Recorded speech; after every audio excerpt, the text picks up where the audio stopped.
Hi, and welcome to our Tundra video series from Headlight Revolution. Behind me is our 2010 Toyota Tundra, and in this video I'm going to show you how to upgrade your boring yellow reverse-facing lights on the cab lights and the license plate lights. My name's Chris, and I'm going to show you how it's done.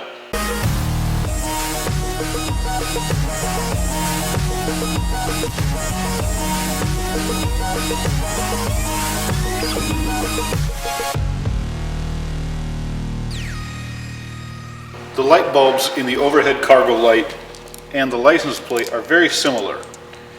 You've got your 194 style bulbs, and there's a couple different sizes depending on which one you're looking at, but they're all the same type of a base.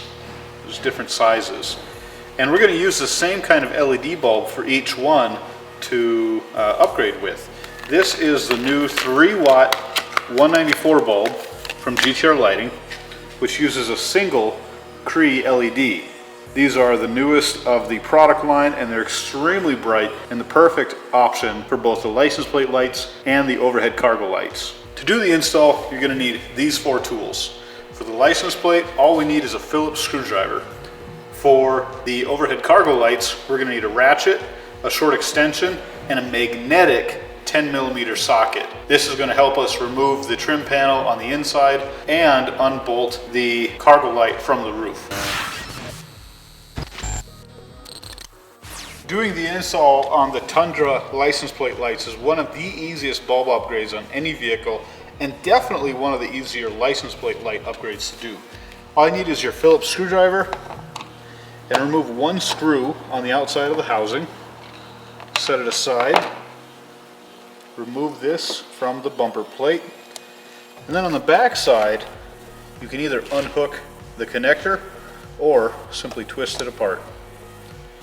Now take the original light bulb out, and at this point it's really important to have the parking lights turned on so that these lights are turned on, because these LED bulbs are polarity specific, which means if you put it in one way and it doesn't turn on, you got to flip it around. So you can see that these are extremely bright, and they're going to look great with this particular license plate housing.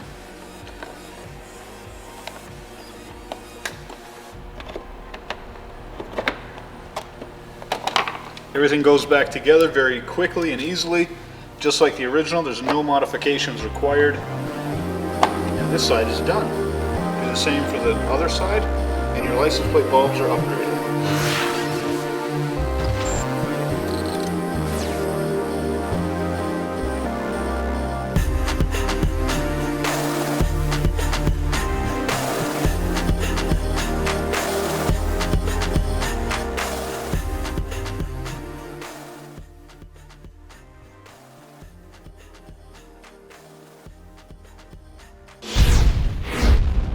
The first step in doing the overhead cab lights is dropping the headliner so that you can unbolt the third brake light assembly from inside the vehicle. There's no visible mounting points on the outside. The first step of doing that is removing the bolt that holds this trim panel off, and to do that you pop this little cover off, and inside there you can see one lone 10mm bolt. Now I'm using a magnetic 10mm socket, which I definitely recommend, not so much for this bolt, but for the 2 up above the headliner that hold the third brake light housing in place. Now that that bolt is out,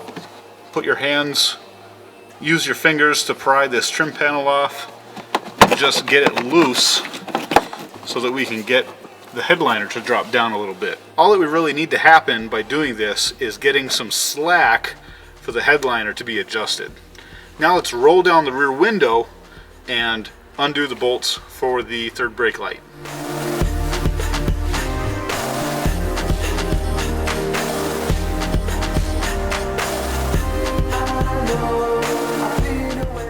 If your rear window doesn't roll down, I feel sorry for you, because this makes the job so much easier.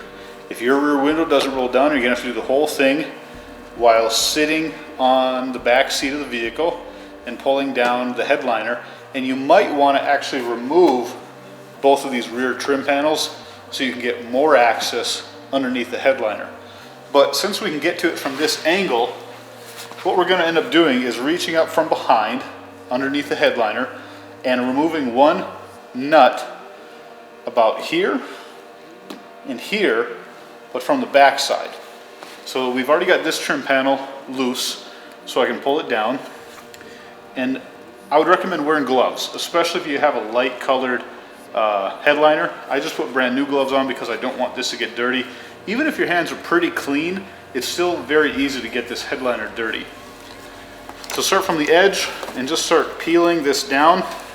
There's a couple clips holding it in place. They just pop down.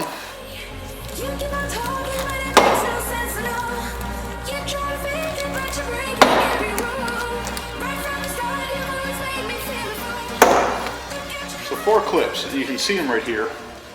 They're just like the clips that hold on all the other trim panels in the vehicle.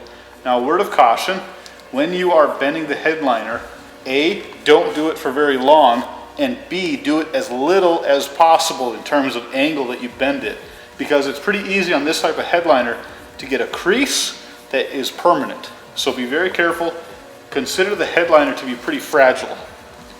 Now, using our 1/4 inch ratchet with a magnetic 10mm socket, I stress magnetic because after you get these bolts, nuts loose, they're very, very easy to lose up inside the roof. So reach your hand in while putting some pressure on the headliner and find the opening. There's one opening here, and I just run my hand along the inside and I find the other opening. And if you put your finger inside, you can feel the stud and the nut holding everything in place. So now that I can kind of tell where that is, I put my socket up there,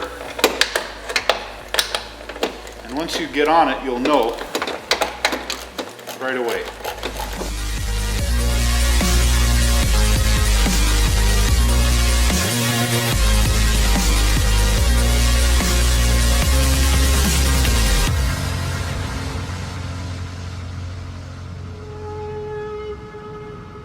So I got the first nut off. And you can see how it's just held in. That's very nice for doing this job. Make sure to get yourself a magnetic socket. Now that one is finished, we do the other. Now that our 2 10mm nuts are removed, all that's holding us back is the friction of the studs in the hole and how the housing sits on the roof. There's nothing else holding it in place. No clips, no other bolts or screws. Just work on it a little bit. Have to go back and forth until you get it to pop out. This aftermarket housing is a little bit tougher to get out than the factory one.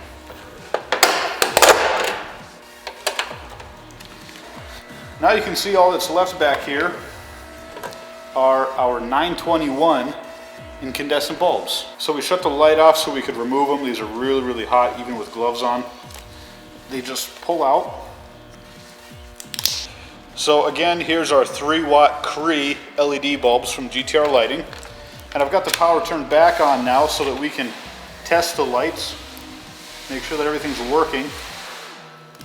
And these should just plug right in just like the factory ones.